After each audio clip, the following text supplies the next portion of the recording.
Good morning. God bless you. Shalom, everyone. I pray that all is well. This is the day that the Lord has made, and we will rejoice and we will be glad in it. Thank you, everyone, for tuning in, for subscribing, for stopping through, stopping by. I appreciate you all.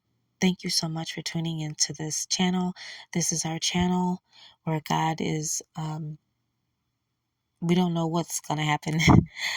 It's His show, and He runs the show, and I'm just the messenger. Amen. So, a few minutes ago, about 45 minutes ago or so, I heard the Father say divine grace, by divine grace. I wasn't expecting to hear from him because I was in the middle of prayer, but I thought, okay, let me just release this word and then carry on. Amen. So he said, by divine grace. So, our faith in Jesus, it's the first principle that welcomes grace. Our faith in Jesus, that is the first principle that welcomes grace. Amen. And so God's grace, it's not something that we can earn. We can never earn it. It's just something that God gives us. God demonstrates His unconditional love for us. So God's love transcends, our failures and our shortcomings. And God gives us grace, beyond measure. And so when we don't deserve it, He gives us grace. Amen.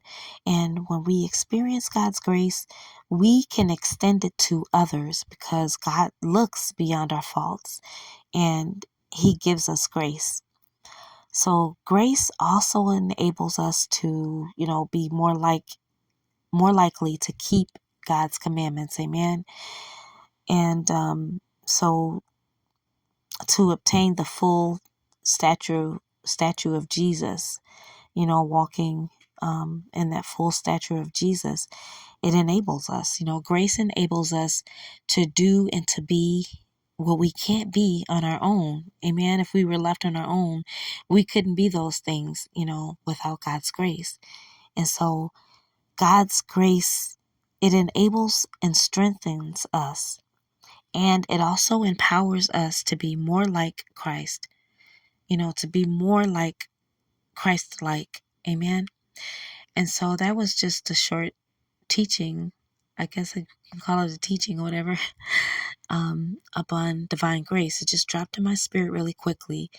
And so by divine grace, I was able to give this message to you. Amen. Because He is an enabler. He enables and strengthens us and empowers us. And so I could do nothing without Him. Amen. So I give God all honor, glory, and the praise. And I would like to share some scriptures that coincide with divine grace, the divine grace of God. Ephesians, you can write this down, or you can come back and grab your pen and paper or what have you. Ephesians chapter 2, verses 1 through 10. Hebrews chapter 4, verses 15 through 16. John chapter 1, 16 through 17. Romans chapter 6, verse 14. 1 Corinthians chapter 15, and I believe that's 10. Titus chapter 2, verses 11 through 14. And John chapter 1, verse 14. So those are just some of the scriptures that teach upon God's divine grace in our lives. Amen. So I pray that someone was uplifted with this message, and it just gives you a little bit of a more of an understanding of how God's grace operates in our lives, because He does give us grace, and because He gives us grace, we're able to extend grace to others. Amen. We're able to extend grace to our neighbors and those who are closely connected to us. Amen. Because without God's grace, we couldn't give anybody else grace. But because of His grace, we're able to give it. Amen. So on that note, I pray that you all have a blessed morning. I pray that you would receive this word with gladness. God bless you. I love you all. Shalom.